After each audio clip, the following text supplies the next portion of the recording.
வாழ்க்கையில ஜெயிக்கணுன்றதுக்காக நிறைய பேர் நிறைய ரிஸ்க் எல்லாம் எடுப்பாங்க. ஆனா சில பேர் அதையெல்லாம் தாண்டி எந்த எல்லைக்கு வேணா போவாங்க. அது போலதான் இங்க சாரான்ற ஒரு பொண்ணு படத்துல எப்படியாவது ஹீரோயின் ஆடணும்ன்ற ஆசையில அவ எந்த எல்லைக்கு வேணாலும் போகிறா. அதுக்காக அவளோட ஆத்மாவே விட்டு கொடுக்குறா. என்னடா இவன் ஆத்மா விட்டு கொடுக்குறான்னு சொல்றானேன்னு பாக்குறீங்களா? படத்தை ஃபுல்லா பாருங்க, நீங்களே தெரிஞ்சுப்பீங்க. Welcome to world cinema in Tamil. உங்களுக்காக மட்டும் வித்தியாசமான படங்களை கொண்டு வர நான் உங்கள் தமிழ் நண்பன். இப்போ வாங்க வீடியோக்குள்ள போலாம். படத்தோட ஆரம்பத்துல சாரான்ற அந்த பொண்ணை காட்டுறாங்க. அவ ஒரு கண்ணாடி முன்னாடி நின்னுக்கிட்டு தன்னோட உடம்ப ரொம்ப கவலையோட பாத்துட்டு இருக்கா. அவ பாக்குறதுக்கு ரொம்பவே அழகா இருந்தாலும் ஹீரோயின் ஆகிறதுக்கான தகுதி அவளுக்கு இல்லன்னு நினைச்சுக்கிட்டு ரொம்ப கவலைப்பட்டு இருக்கா. அடுத்த சீன்ல அவ ஒரு ஃபாஸ்ட் ஃபுட்ல ஒரு சர்வரா வேலை செஞ்சுட்டு இருக்கா. ஹீரோயின் ஆகலான்ற கனவெல்லாம் வச்சுக்கிட்டு அவ பட்டினி எல்லாம் கிடக்க முடியாதுல, அதனால இந்த வேலையை செஞ்சுட்டு இருக்கா. அன்னைக்கு ஈவினிங் அவ ஒரு ஆடிஷன்ல பார்ட்டிசிபேட் பண்றா. ஆனா அவ நினைச்ச மாதிரி அந்த ஆடிஷன்ல செலக்ட் ஆகலங்க. கடுப்பான சாராவும் ஒரு பாத்ரூம்குள்ள போயிட்டு ஃப்ரஸ்ட்ரேஷன் தாங்க முடியாம அவ முடியே அவ பிடிச்சு இழுத்துக்கிறா. அது என்னவோ அவளோட கோவத்தை தணிக்கிற மாதிரி அவளுக்கு தோணுது போல இருக்கு. வீட்டுக்கு வந்த சாராவும் ஆன்லைன்ல வேற ஏதாவது ஆடிஷன் இருக்கான்னு பாத்துட்டு இருக்கும்போது தி சில்வர் ஸ்கிரீம் அப்படின்ற ஒரு ஹாரர் மூவிக்கு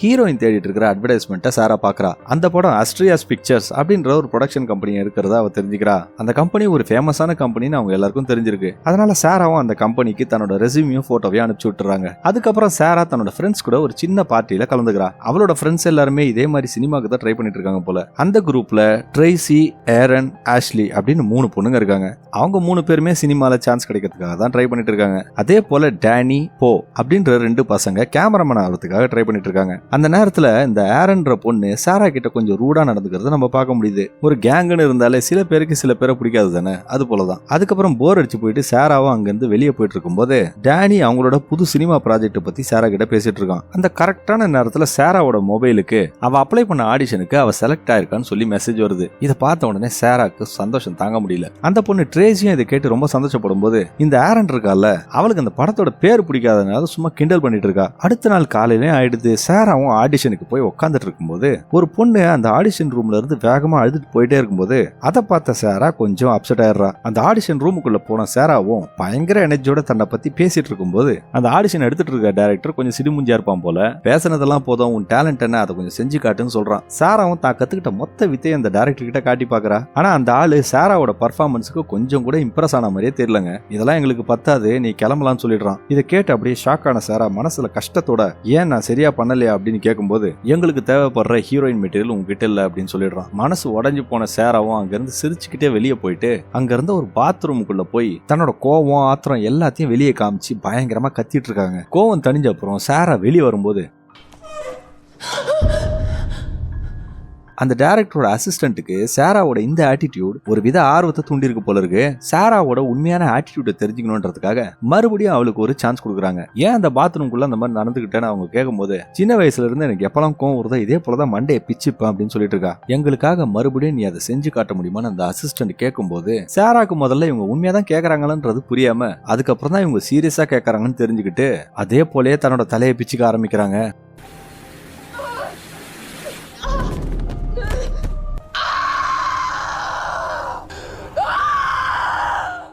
அவளோட அந்த பர்ஃபார்மன்ஸை பார்த்துட்டு அந்த டைரக்டர் தேவைப்பட்டா உனக்கு நான் கால் பண்றேன்னு சொல்லிட்டு அங்கிருந்து கிளம்ப சொல்லிடுறான். அந்த பில்டிங்கை விட்டு வெளியே வந்த சாராக்கு இப்போ என்ன நடந்ததுன்னே புரியல. வீட்டுக்கு வந்த சாரா கிட்ட ட்ரேசி அந்த ஆடிஷன் எப்படி போச்சுன்னு கேட்கும்போது சொதப்பலாதாமா போச்சு, அங்க இருந்தவங்க எல்லாம் என்ன கிண்டல் பண்றாங்க அப்படின்னு சொல்லிருக்கா. அவ தன்னோட ரூம்ல இருக்கிற அந்த பெரிய பெரிய ஹீரோயின்ஸோட போட்டோவெல்லாம் பார்த்துக்கிட்டு எப்படியாவது இவங்கள மாதிரி ஆயிடணும்னு சொல்லி மண்டக்குள்ள வெறித்தனமா ஏத்திட்டு இருக்கா. அடுத்த நாள் காலையில சாரா தான் வேலை செய்யற ரெஸ்டாரண்ட்ல ஒரு கஸ்டமரோட பர்த்டேக்காக தான் ஃப்ரெண்ட்ஸ் கூட சேர்ந்து ஹாப்பி பர்த்டே சாங் பாடிட்டு இருக்கும்போது அந்த ப்ரொடக்ஷன் கம்பெனி அவளுக்கு ஒரு கால் வருதுங்க. அந்த நேரத்துல அவ தன்னோட பாஸோட பேச்ச கூட மதிக்காம வேலை செய்யற இடத்தை விட்டுட்டு அந்த காலை வந்து அட்டன் பண்ணி பேச ஆரம்பிக்கிறா. அந்த டைரக்டர் அந்த போன் கால்ல அன்னைக்கு ஈவினிங் அவளை ஒரு இடத்துக்கு வர சொல்றாரு. ஆனா இந்த முறை ஆடிஷன் கொஞ்சம் வித்தியாசமா இருக்கும்னு அந்த டைரக்டர் சொல்லும் போது அதெல்லாம் கண்டுக்காத சாரா சான்ஸ் கிடைச்சிருச்சுன்ற ஒரு சந்தோஷத்துல இருக்கா. கால் பேசி முடிச்சு அந்த ரெஸ்டாரண்ட் உள்ள வந்த சாராவை அவரோட பாஸ் வச்சு செய்ய ஆரம்பிக்கிறாரு. உன்னோட கனவு ஒரு பெரிய ஹீரோயின் ஆகணும்ன்றது எனக்கு தெரியுது, ஆனா இங்க வேலை செய்யும் போது கொஞ்சம் டெடிகேட்டடா வேலை செய்யுன்னு சொல்லி அந்த பாஸ் சொல்லிட்டு இருக்காரு. மேடமுக்கு தான் இப்ப சான்ஸ் கிடைச்சிருச்சு, அதனால இந்த வேலையை வேணாம்னு சொல்லிட்டு சாரா அங்க இருந்து கிளம்பும் போது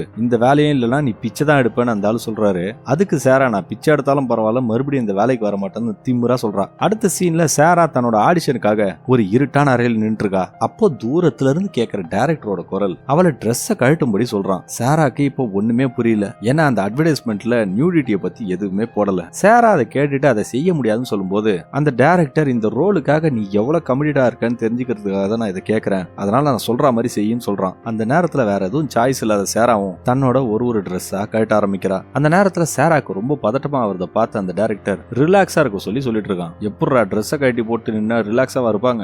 அவனும் அவளை மொத்த ட்ரெஸ்ஸையும் கட்ட சொல்லிட்டு இப்போ நீ உன்னை வேற ஒருத்தியா உணர ட்ரை பண்ணுன்னு சொல்லிட்டு இருக்கும்போது கொஞ்சம் கொஞ்சமா சேராவும் கம்ஃபர்டபுள் ஆயிடுறா. கொஞ்சம் கொஞ்சமா அவங்க சேரா இந்த கேரக்டர் கரெக்டா சூட் ஆவான்றது தெரிஞ்சுக்கிறாங்க. அந்த அசிஸ்டன்ட்டும் சேரா கிட்ட வந்து இந்த கேரக்டருக்கு ஏத்தவன் நீதான் அப்படின்னு சொல்லும்போது சாராவும் அதை கேட்டு சந்தோஷப்பட்டுக்கிட்டே அவங்க கழுத்துல ஒரு ஸ்டார் மாதிரி எல்லாருமே நெக்லஸ் போட்டு இருக்கிறத நோட் பண்றா. வீட்டுக்கு வந்த சேராக்கு சந்தோஷம் தாங்க முடியல. அவங்க ஃப்ரெண்ட்ஸ் எல்லாருமே சேரா கிட்ட ஆடிஷன் எப்படி போச்சுன்னு கேட்கும்போது ரொம்ப நல்லா போச்சு, நான் செலக்ட் ஆயிருக்கேன் அப்படின்னு சொல்லி சந்தோஷப்படுறா. வழக்கம் போல இந்த ஆரன் பொண்ணு அந்த ப்ரொடக்ஷன் கம்பெனி உண்மையானதா இல்ல டுபாகோரான்னு சொல்லி கலாச்சிட்டு இருக்கும்போது டேனியும் அஸ்ட்ரியாஸ் பிக்சர் ஒரு ஃபேமஸான கம்பெனின்றத சொல்றான். இதை கேட்ட ஏரனுக்கு வயிறெல்லாம் கதகதன்னு எரியுதுங்க, வயிற்றுச்சல் பிடிச்சது. அதுக்கப்புறம் சேராவும் ரூமுக்கு போகும்போது ட்ரேசி வந்து ஆடிஷன் எப்படி போச்சுன்னு கேட்கும்போது சேராவும் தான் செலக்ட் ஆன விஷயத்த சொல்றா. இதை கேட்டு ட்ரேசி உண்மையாவே சந்தோஷப்படுறாங்க. அவங்க ரெண்டு பேரும் பேசிட்டு இருக்கும்போது திடீர்னு அந்த ஆஷ்லின்ற பொண்ணு அந்த ஸ்விம்மிங் பூல் பக்கத்துல வழுக்கி கீழே வந்து தான் மூக்க உடைச்சுக்கிறா. அதை பார்த்துட்டு சேரா சிரிக்கும் போது ட்ரேசி சேராவை பார்த்து நம்பவே முடியாத ஒரு லுக்கை கொடுக்குறா. யாராச்சும் அடிபட்டு ரத்த வரவங்களை பார்த்து சிரிப்பாங்களா?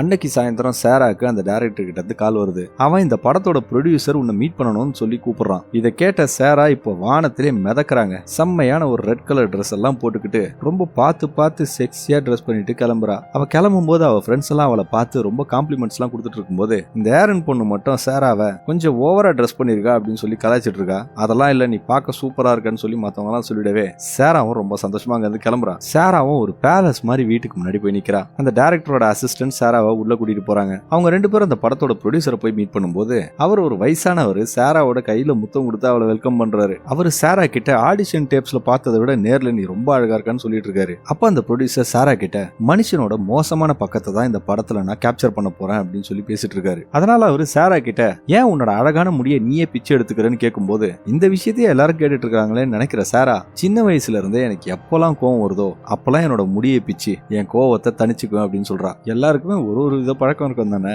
அதுக்கப்புறம் அந்த ப்ரொடியூசர் சேரா கிட்ட இந்த படத்தோட லீட் ரோல் நான் உனக்கு தரேன், ஆனா அதுக்கு பதிலா நீ எனக்கு தேவையான விஷயம் சிலதை செய்யணும்னு சொல்லிக்கிட்டே சேராவை தகாத இடத்துல தொட ஆரம்பிக்கிறாரு. அந்த ஆள் அதை செஞ்சுக்கிட்டே சேரா கிட்ட நிறைய பொண்ணுங்க ஆடிஷன்ல வருவாங்க, ஆனா ரொம்ப சில பேர் தான் இந்த ரூம் வரையும் வருவாங்க, இதுதான் உன்னோட கடைசி செலக்ஷன், இதுல மட்டும் நீ பாஸ் ஆயிட்டீன்னா நீ தான் ஹீரோயின் சொல்லிட்டு இருக்காரு. சேரா அதுக்கு மறுத்துட்டு அங்க இருந்து ஓடியே போயிடுறாங்க. சேரா தன்னோட வீட்டுக்குள்ள வரும்போது எல்லா ஃப்ரெண்ட்ஸும் அவளையே பாத்துக்கிட்டு ஆடிஷன் எப்படி போச்சு அப்படின்னு கேக்குறாங்க. அதுக்கு சேரா சரியா போகலன்னு சொல்லிட்டு அங்க இருந்து போயிடுறா. பெட்ரூம்குள்ள போன சேராவும் பெட்ஷீட்டை போத்திக்கிட்டு அழுதுட்டு இருக்கா. அந்த நேரத்துல அங்க ட்ரேசி வந்து என்ன ஆச்சுன்னு கேட்கும்போது சேராவும் நடந்த விஷயம் எல்லாத்தையும் சொல்றா. அதுக்கு ட்ரேசி சேராவை நீ கரெக்டான விஷயத்தை தான் பண்ணிருக்க, இதுக்காகலாம் வருத்தப்படாதுன்னு சொல்லிட்டு இருக்கா. அடுத்த நாள் காலையில சேரா மறுபடியும் தான் வேலை செஞ்சுட்டு இருந்த பழைய ரெஸ்டாரண்ட்டுக்கே போய் தான் பேசின எல்லாத்துக்கும் அந்த பாஸ் கிட்ட மன்னிப்பு கேட்டுட்டு இருக்கா. ஏதோ இருந்தாலும் கொஞ்சம் நல்ல மனுஷன்றதுனால அவ பேசின விஷயத்தெல்லாம் மன்னிச்சுட்டு இனிமேலாவது வேலையில கான்சென்ட்ரேட் பண்ணி வேலை செய்யன்னு சொல்லி அனுப்பிச்சிடுறாரு. சேராவும் வேலையை ஆரம்பிச்சிருந்தாலும் நடுவுல அவ அழுதுட்டு இருக்காங்க. அந்த சம்பவத்துல இருந்து சேராக்கு தன்னோட சந்தோஷம் எல்லாமே கொஞ்சம் கொஞ்சமா குறைஞ்சுக்கிட்டே வருது.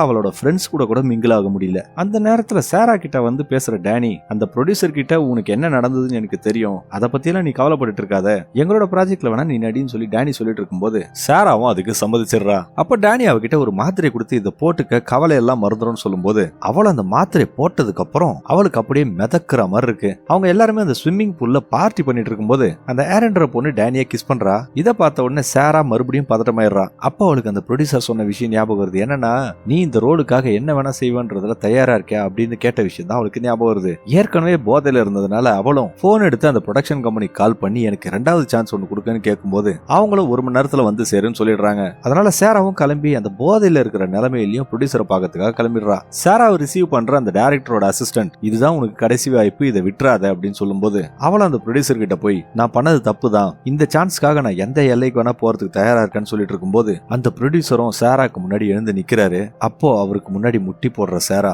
அவரோட பேண்ட் ஜிப்ப கட்டுறா. அந்த நேரத்துல அந்த ப்ரொடியூசர் சேராவோட தலையை பிடிக்கும் போது அவர் கை மேல அவங்க எல்லாரும் கழுத்துல போட்டு இருந்த அதே ஸ்டார் மாதிரி முத்திரை அவர் கையில இருக்கிறத காட்டுறாங்க. அந்த நேரத்துல அந்த ப்ரொடியூசர் சேரா கிட்ட தன்னோட பழைய வாழ்க்கையை திறந்துட்டு புதிய ஒரு வாழ்க்கையை தேர்ந்தெடுக்க சொல்லிட்டு இருக்காரு. அந்த நேரத்துல அந்த ரூமுக்குள்ள ஃபுல்லா கருப்பு ட்ரெஸ் போட்டு 2 பேர் வந்து அங்க நடக்கிற எல்லா விஷயத்தையும் பார்த்துட்டு இருக்கானுங்க. இத பார்க்கும்போது நமக்கு ஏதோ ஒரு சடங்கு மாதிரி தெரியுது. அடுத்த நாள் காலையில தன்னோட வீட்டுல வயிற்று வலியோட சாரா எழுந்துக்கிறா. அவளோட ரெஸ்டாரண்ட்ல வேலை செஞ்சுட்டு இருக்கும் போது அவ ரொம்ப டயர்டா வாயில தானே ஜொல்லு ஊத்துற மாதிரி இருக்கா. இப்போ அவ உடம்புக்குள்ள ஏதோ ஒரு விஷயம் நடந்துட்டு இருக்கு. சாராவை பார்த்தா அவளோட பாஸ் அவளை வீட்டுக்கு போய் ரெஸ்ட் எடுக்கும்படி சொல்றாரு. அந்த நேரத்துல சாரா அவர்கிட்ட ரொம்ப அக்ரெசிவா நடந்துகிட்டு சம்பந்தமே இல்லாம அவரை போட்டு அடிச்சிடுறா. அந்த அவமானம் தாங்க முடியாம அந்த ஆளும் சாராவை உடனடியா வேலையை விட்டு போக சொல்லிடுறாரு. அதுக்கப்புறம் சாராவும் அந்த ப்ரொடக்ஷன் கம்பெனிக்கு போன் பண்ணி என் உடம்பு ஏதோ சரியில்லாத மாதிரி இருக்குன்னு சொல்லிட்டு தன்னோட ஃப்ரெண்ட்ஸ் கூட வெளியே இருக்கும்போது போன்ற அந்த பையன் சாராவை பார்த்து கிண்டல் பண்ணிட்டு இருக்கான். சுய நினைவுலயே இல்லாத சாரா தன்னோட சட்டையை தூக்கும் போது அதை போட்டோ எடுக்கிறதுக்கு ட்ரை பண்ண போவ ட்ரேசி தடுக்க நடக்கும் போது சாரா லூசுத்தனமா ட்ரேசியை பிடிச்சி தள்ளிடுறா. இதை பார்த்தா அவ ஃப்ரெண்ட்ஸ் எல்லாருக்குமே சாரா ஏன் இந்த மாதிரி பண்றான்றதே புரியல. அவ அந்த ப்ரொடியூசர் வீட்டுக்கு வரும்போது பார்த்தா அங்க யாருமே இல்ல.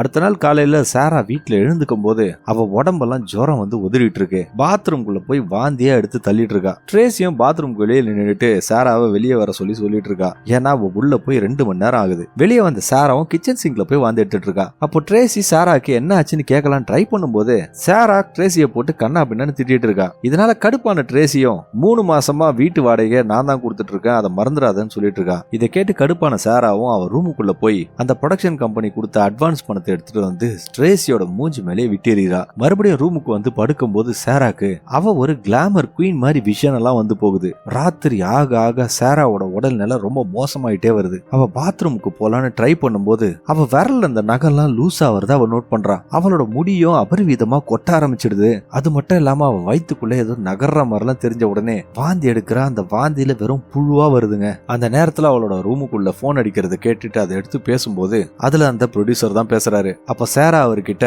அவ கொஞ்சம் கொஞ்சமா செத்துக்கிட்டு இருக்கதா சொல்லிட்டு இருக்கா. அப்ப அந்த ப்ரொடியூசர் என்ன சொல்றான்னா, ஒண்ணு நீ இப்படியே செத்து போயிடலாம், இல்ல உன்னோட உயிரை தியாகம் பண்ணி நீ இன்னொரு மனுஷியா மாறலான்னு சொல்றான். அடுத்த சீன்ல சாராவும் டேனியை தேடி போகும்போது அவனும் ஏரனும் பெட்ல ஒன்னா இருக்கிறத பார்த்த சாரா ஏரன் தனியா போற நேரத்தை பயன்படுத்தி அந்த வீட்டுக்குள்ள இருந்து ஒரு கத்தியை எடுத்து ஏரனை ஃபாலோ பண்றா. அப்ப அவ ஏரனை பார்த்து தான் நடிக்க வேண்டிய ரோலை டேனியை வசியம் பண்ணி அவ எடுத்துக்கிட்டதா சாரா சொல்லிட்டு இருக்கும்போது அப்படியெல்லாம் ஒண்ணு இல்ல, நாங்க 2 பேரும் லவ் பண்றோம்னு ஏரன் சொல்றா. இப்ப இந்த பொண்ணு சாராவை நீ மட்டும் ஒழுங்கா அந்த ப்ரொடியூசர் கூட இருந்துதானே நீ இந்த சான்ஸையே வாங்கினு சொல்லிட்டு இருக்கும்போது கோபத்துல சாரா அந்த கத்தியால ஏரனோட கண்ணத்தை கிழிச்சிடுறாங்க. அதுக்கப்புறம் அவளை விடாம குத்திக்கிட்டே இருக்கா. அதுக்கப்புறம் அவ இன்னொரு பெட்ரூம்ல போகும்போது அந்த ஆஷ்லின்ற பொண்ணு பெட்ல தூங்கிட்டு இருக்கா. பக்கத்துல இருந்த ஒரு டம்பல் எடுத்து அந்த பொண்ணு சாகுற வரை அவ மண்டையிலேயே போட்டு அடிக்கிறாங்க. இத பார்த்து ஷாக் ஆனப்போ அங்க இருந்து தப்பிச்சு ஓடலான்னு ட்ரை பண்ணும்போது கீழே கடந்த ரத்தத்துல ஸ்லிப் ஆகி கீழே விழுந்துடுறான். அவனையும் சாரா விடாம முதுகுலயே குத்தி அங்கேயே கொன்னுடுறா. அப்போ அந்த ஏரன் பொண்ணு இன்னும் சாகாம நகர்றத பார்த்த சாரா அவன் முகத்துல ஒரு பிளாஸ்டிக் கவரை போட்டு அவன் மூச்சு திணறி சாகிற வரையும் அதை போட்டு இறுக்கிடுறா.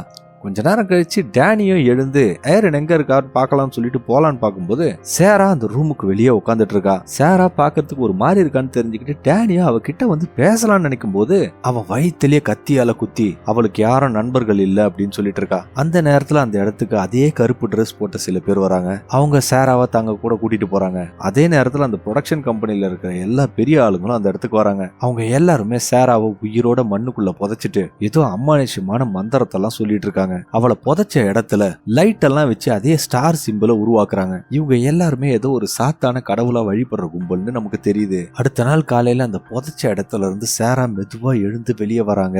அவ வெளியே வந்து பார்க்கும்போது பக்கத்துல ஒரு கிஃப்ட் பாக்ஸ் இருக்கு. அதுல ஹாப்பி பர்த்டேன்னு போட்டிருக்கு. இப்போ அவளோட தலையில இருந்த முடியெல்லாம் கொட்டி போயிடுது. ஆனா அவ உடம்பு மறுபடியும் பழைய மாதிரி மாறிடுதுங்க. அடுத்த சீன்ல ட்ரேசி வந்து சாரா வீட்டுல இருக்காளான்னு பார்க்கும்போது அவ பெட்ல பெட்ஷீட்டை போத்திட்டு படுத்துட்டு இருக்க மாதிரி தெரியுது. அவ முன்னாடி சாரா கிட்ட ரொம்ப மோசமா பேசிட்டு சொல்லி ரொம்ப வருத்தப்பட்டு இருக்கா. ஆனா சாரா அதுக்கு எந்த பதிலும் சொல்லாம அப்படியே படுத்துட்டு இருக்கா. இதனால சந்தேகமான ட்ரேசியும் அந்த பெட்ஷீட் எடுக்கும் போது சாரா மொட்டை அடிச்ச மாதிரி உடம்புல ஒட்டு துணி கூட இல்லாம படுத்துட்டு இருக்கா. இதை பார்த்து பதறி போன ட்ரேசியும் அந்த வீட்டை விட்டு போலான்னு நினைக்கும் போது அந்த ரூமோட கதவு தன்னால சாத்துதுங்க. அப்போ ட்ரேசி சாராவோட கண்ணை பார்த்து அப்படியே உறைஞ்சு போய் நிக்கிறா. அந்த நேரத்துல சாரா ட்ரேசிய தன்னோட பெட்லயே படுக்க வச்சு அவளுக்கு முத்தம் கொடுக்க ஆரம்பிக்கிறா. அவளுக்கு முத்தம் கொடுக்கற மாதிரியே அவ வாயில இருந்து ரத்தத்தை ட்ரேசிக்கு பாஸ் பண்ணி அவ மூச்சு திணறி சாகிற வரையும் அதை செய்யறா. கிளைமேக்ஸ்ல சாராவும் அந்த ஹாப்பி பர்த்டேன்னு போட்டிருந்த பாக்ஸை ஓபன் பண்ணி பார்க்கும்போது அதுல ஒரு துணியும் தலையில போடுற ஒரு விக்கும் அந்த ஸ்டார் முத்திர மாதிரியே ஒரு செயினும் இருக்கு. அவளும் அதை எல்லாத்தையும் ஒண்ணு ஒன்னா தனக்கு போட்டு அழகு பார்த்துட்டு இருக்கா. சாராவோட கண்ணு அப்படியே பச்சை கலர்ல மின்னுதுங்க. இப்போ அவ உடம்புக்குள்ள அந்த சாத்தான் இருக்கு. இதுக்கப்புறம் அவ எத்தனை பேரை கொலை பண்ண போறான்னு தெரியலங்க. அந்த சஸ்பென்ஸோட படத்தையும் முடிக்கிறாங்க. ஓகே ஃப்ரெண்ட்ஸ், படம் பிடிச்சிருக்கோன்னு நம்புறேன். இந்த வீடியோ பிடிச்சிருந்தா கண்டிப்பா லைக் போட்டுருங்க. என்னோட சேனலுக்கு நீங்க இன்னும் சப்ஸ்கிரைப் பண்ணலனா சப்ஸ்கிரைப் பண்ணிக்கங்க. மீண்டும் இதே போல ஒரு சூப்பரான வீடியோவோட உங்களை கூடிய விரைவில் சந்திக்கிறேன். அதுவரை உங்களிடமிருந்து விடைபெறுவது உங்களுக்காக மட்டும் வித்தியாசமான படங்களை கொண்டு வர நான் உங்கள் தமிழ் நண்பன். நன்றி, வணக்கம்.